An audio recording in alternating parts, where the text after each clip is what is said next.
Psychology of Human Misjudgment by Charlie Munger, investor, lawyer, and business partner of Warren Buffett.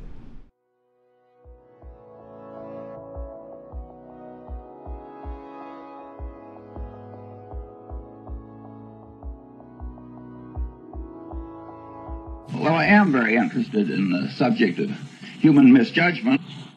I don't have too much interest in teaching other people how to get rich. And that isn't because I fear the competition.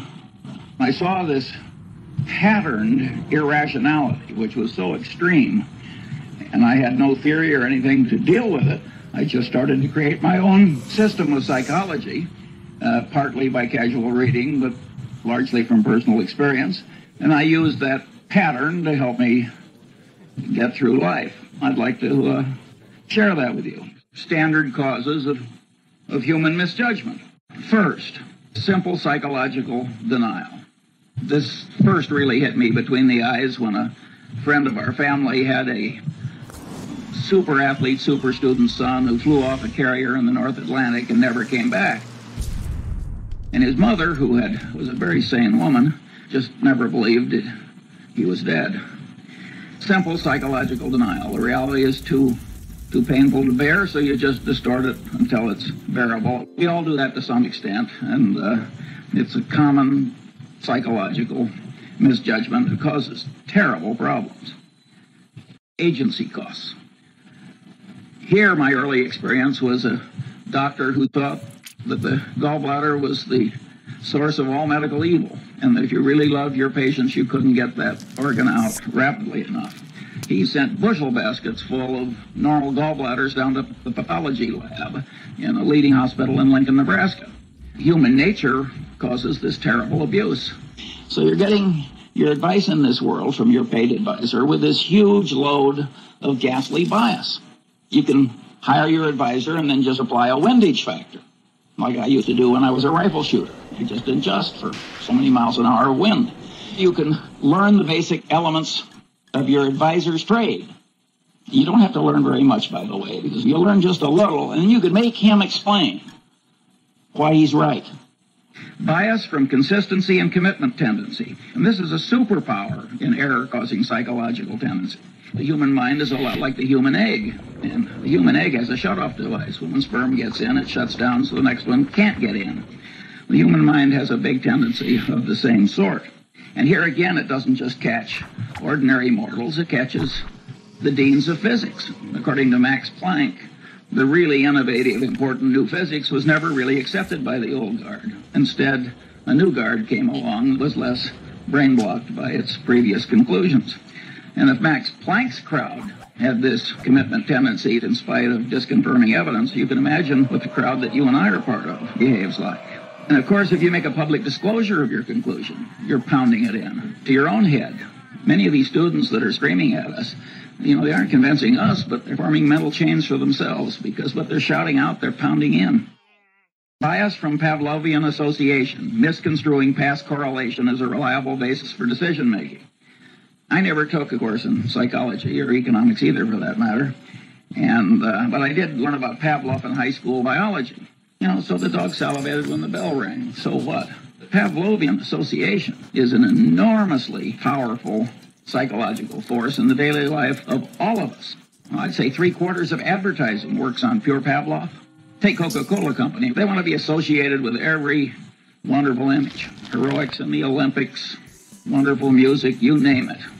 They don't want to be associated with presidents' funerals. When have you seen a Coca-Cola ad associated with bad psychologically rooted tendencies?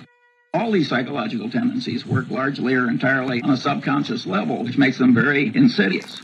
Talking about economics, you've got two products. Now, you think under the laws of economics that if product A costs X plus something, if product B costs X minus something, it will sell better than if it sells at X plus something. But that's not so. In many cases, when you raise the price of the alternative product, it'll get a larger market share than it would when you make it lower than your competitor's product. Pure old Pavlov and his dog.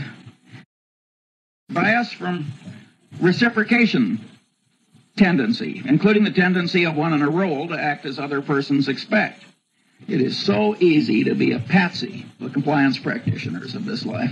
Cialdini demonstrated this by running around a campus, and he asked people to take delinquents to the zoo. 1 in 6 actually agreed to do it. And after he'd accumulated the statistical output, he went around on the same campus, and he asked other people, would you devote 2 afternoons a week? And there he got 100% of the people to say no. But after he'd made the first request, he backed off a little. He said, well, would you at least take them to the zoo 1 afternoon?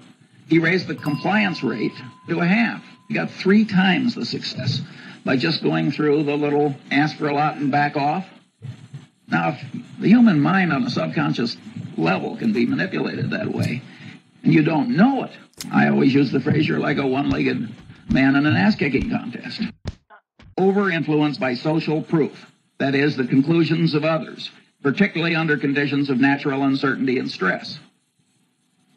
And here, one of the cases the psychologist used is Kitty Genovese, where all these people, I don't know, 50, 60, 70 of them just sort of sat and did nothing while she was slowly murdered. One of the explanations is that everybody looked at everybody else and nobody else was doing anything, and so there's automatic social proof that the right thing to do is nothing. That's only part of it. Big shot businessmen get into these waves of social proof. Do you remember some years ago when one oil company bought a fertilizer company? And every other major oil company practically ran out and bought a fertilizer company. And there was no more damn reason for all these oil companies to buy fertilizer companies. But they didn't know exactly what to do, and if Exxon was doing it, it was good enough for Mobil or vice versa. And of course, it was a total disaster. What I always call man with a hammer syndrome. To the man with a hammer, every problem tends to look pretty much like a nail. Bias from contrast cause distortions of sensation, perception, and cognition. Here, the great experiment that Cialdini does in his class is he takes 3 buckets of water. One's hot, one's cold, and one's room temperature. He has the student stick his left hand in the hot water and his right hand in the cold water. Then he has them remove the hands and put them both in the room temperature bucket. And, of course, with both hands in the same bucket of water, one seems hot and the other seems cold, because the sensation apparatus of man is over-influenced by contrast. It has no absolute scale. Maybe you've had a magician remove your watch without your noticing it. I certainly have. It's the same thing. He's taking advantage of contrast. Cognition mimics sensation, and the cognition manipulators mimic the watch-removing magician. Cialdini cites the case of the real estate broker. You got the rube that's been transferred into your town, and the first thing you do is you take the rube out to 2 of the most awful overpriced houses you've ever seen. And then you take the rube to some moderately overpriced house, and then you stick them. And you think you're immune from these things, and you laugh, and I want to tell you, you aren't.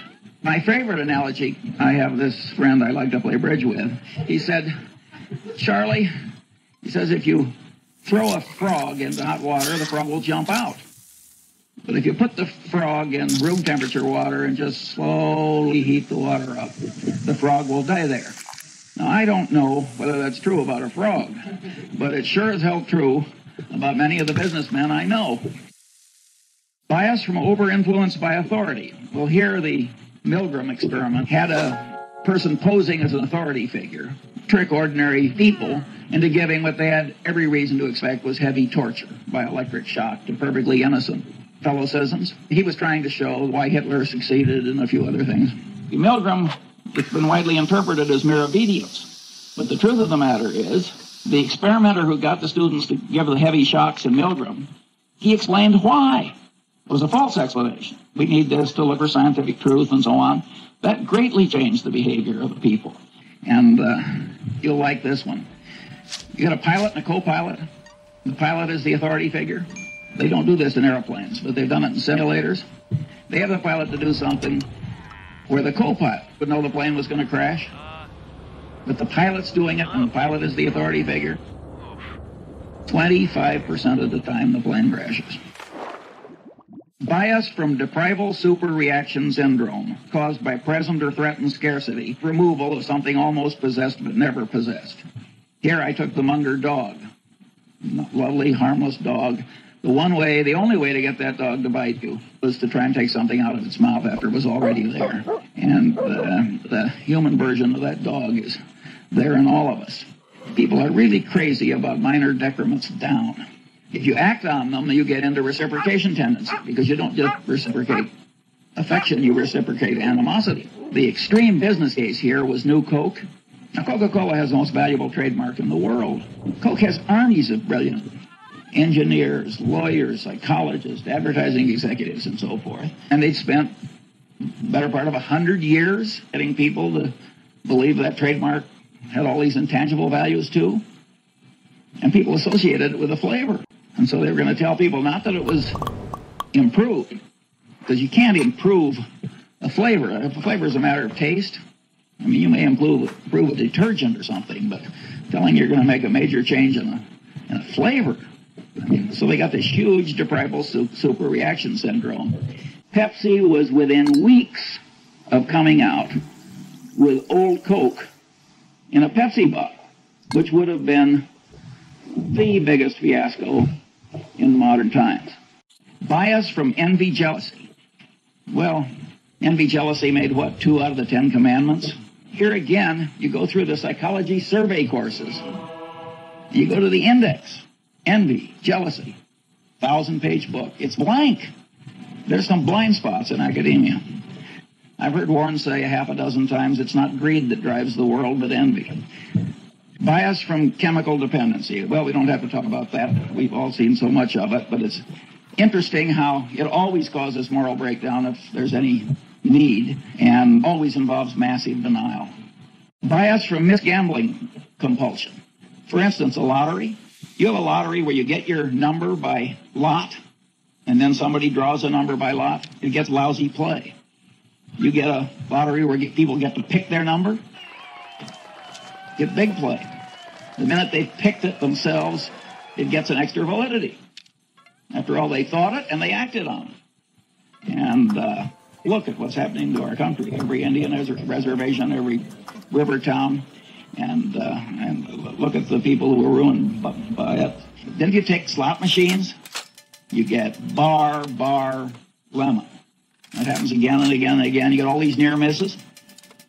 Well, that's deprival super reaction syndrome. And boy, do the people who create the machines understand human psychology. Bias from liking distortion, including the tendency to especially like oneself, one's own kind, and one's own idea structures, and the tendency to be especially susceptible to being misled by someone liked. Disliking distortion, the reciprocal of liking distortion, and the tendency not to learn appropriately from someone disliked. Hugely powerful tendencies. Man with a hammer syndrome revisited. He believes that his own idea structures will cure cancer, and he believes that the demons that he's the guardian against are the biggest demons and the most important ones, and in fact they may be very small demons compared to the demons that you face. Other normal limitations of sensation, memory, cognition, and knowledge, well, I don't have time for that. Stress-induced mental changes. Here my favorite example is the great Pavlov, and he had all these dogs in cages which had all been conditioned into changed behaviors. And the great Leningrad flood came, and just went right up, and the dog's in a cage, and the dog had as much stress as you can imagine a dog ever having.